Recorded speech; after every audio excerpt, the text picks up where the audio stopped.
Hi, this is Jihao and Dimutu. Our project is about analyze and prediction of bank customer turnovers. Today we will align our presentation to introduction, data preparation, pre-processing, classification models, and classification with the PGA, performance measure, and finally the conclusion. Well, this project is about analyzing the bank turnover dataset. Here, this dataset provides information on various customers who maintain the bank accounts in a certain bank. The objective of this work is to build and evaluate best fitting predictive models which can determine whether customers will leave the bank in next 6 months or not.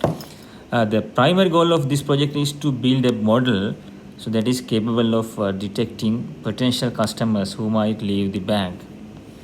So this gives an overview of the data. Here we have a categorical and continuous and discrete variables. Here the final one is the target variable.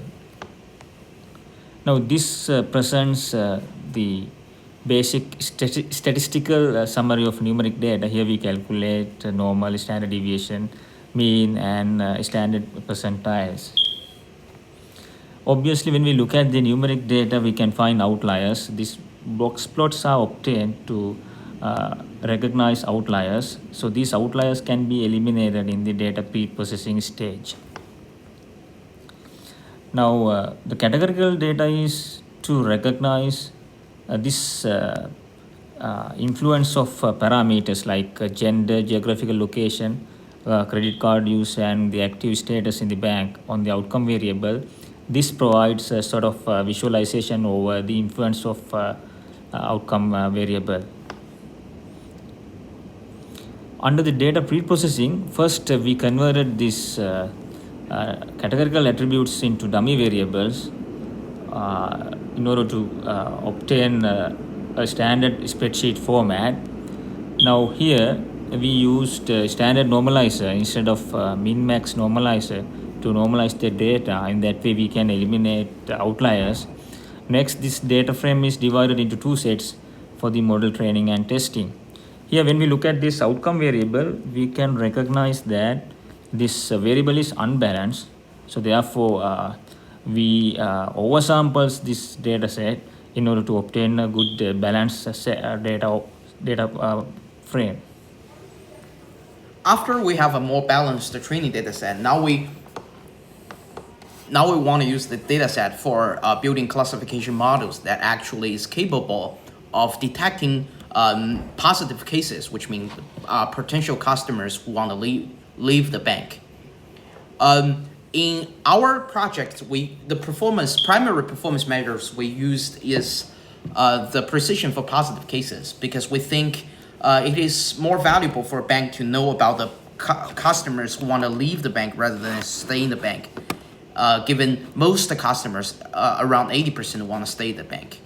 And the secondary performance measures we also consider is the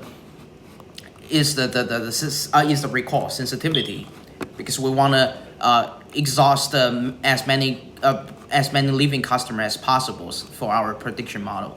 The reason why we don't use the accuracy value for performance measures is because we think, because in reality 80% of customers are going to stay. If we just predict negative for each and every single case, we'll still end up with around 80% accuracy, but that doesn't reflect actual values. And then we try several models for our data set. We tried decision tree, KNN, Gaussian naive Bayes, and the ADA boost. For each and every single one of them, we get the key performance measures, and then we build the confusion matrix, as you can see from the images. Also, as a comparison, we also reduce the data set from 10 parameters down to 5 parameters using principal component analysis. The way we choose 5 components is because the 5 components already capture 92% of the variance in the data set, and we deem that's a good enough estimate. And we tried the same kind of models for this reduced data set, and we record the stats.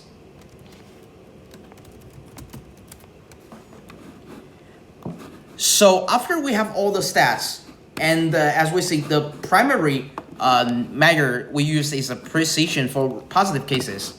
So as you can see, the decision tree and ADA boost has the best precisions in that regard. However, since their precision are similar, then we move on to the our secondary measurement, which is the sensitivity recall. For in this regard, ADA boost has a has much higher recall than the decision tree. So we deem the ADA boost is the best model for our data set. Thank you.